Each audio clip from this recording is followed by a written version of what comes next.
विधिक सेवा प्राधिकरण की ओर से होगा राष्ट्रीय लोक अदालत का आयोजन। जिला विधिक सेवा प्राधिकरण द्वारा करौली में दिनांक 13 मई को राष्ट्रीय लोक अदालत का आयोजन किया जाएगा, जिसमें न्यायालयों में विचाराधीन मुकदमों में पक्षकारों के बीच समझाइश कर लंबित प्रकरणों का निस्तारण किया जाएगा।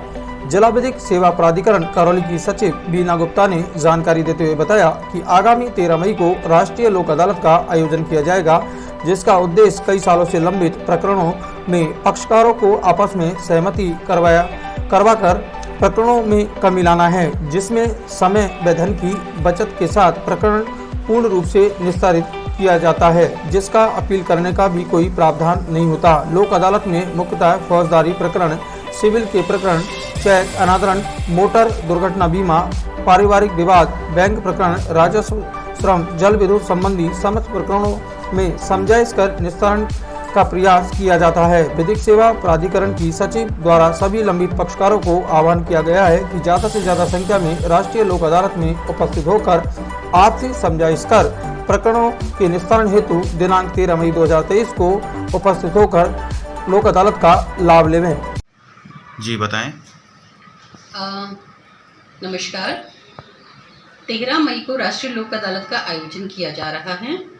लोक अदालत में जो प्रकरण न्यायालयों में विचाराधीन हैं, उनमें जो पक्षकार हैं उनके बीच समझाइश के आधार पर प्रकरणों का निस्तारण किया जाता है।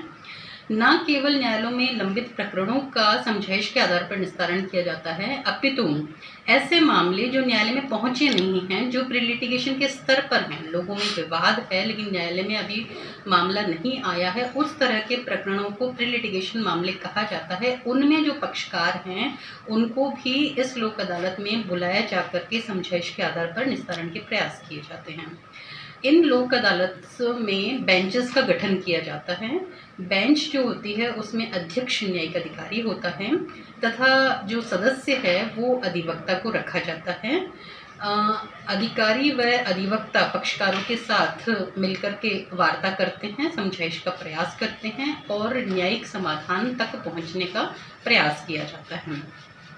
इन लोक अदालत में न केवल फौजदारी प्रकरण ही समझाइश किए जाते हैं, बल्कि सिविल के प्रकरण हुए, अपने बैंक के जो चेक के अनादरण के मामले होते हैं वो, मोटर एक्सीडेंट वाले मामले, परिवार विवाद वाले मामले, इसके अलावा राजस्व प्रकरण हैं, जल, पानी, विद्युत, टेलीफोन से संबंधित जो भी विवाद है, सभी प्रकार के प्रकरणों को शामिल किया जाता है। उनमें जो विवाद आ रहे हैं उनका निस्तारण किया जाता है, समझाइश के आधार पर सब निस्तारण किया जाता है।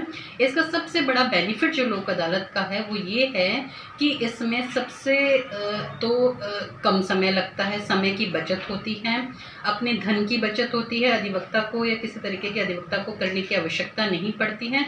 और दूसरी सबसे बड़ी इम्पॉर्टेंट चीज़ ये है कि इसमें अंतिम रूप से प्रकरण का निस्तारण हो जाता है, अर्थात अपील का इसमें कोई प्रावधान नहीं है। जो मामला पक्षकारों के बीच समझाइश किया गया वो अंतिम रूप से फैसल हो जाता है। इसलिए मेरी आप सभी से गुजारिश है, निवेदन है कि जो 13 मई को आयोजित होने वाली राष्ट्रीय लोक अदालत है, इसमें पधारें, इसका लाभ उठाएं और सहयोग प्रदान करें। बहुत बहुत धन्यवाद।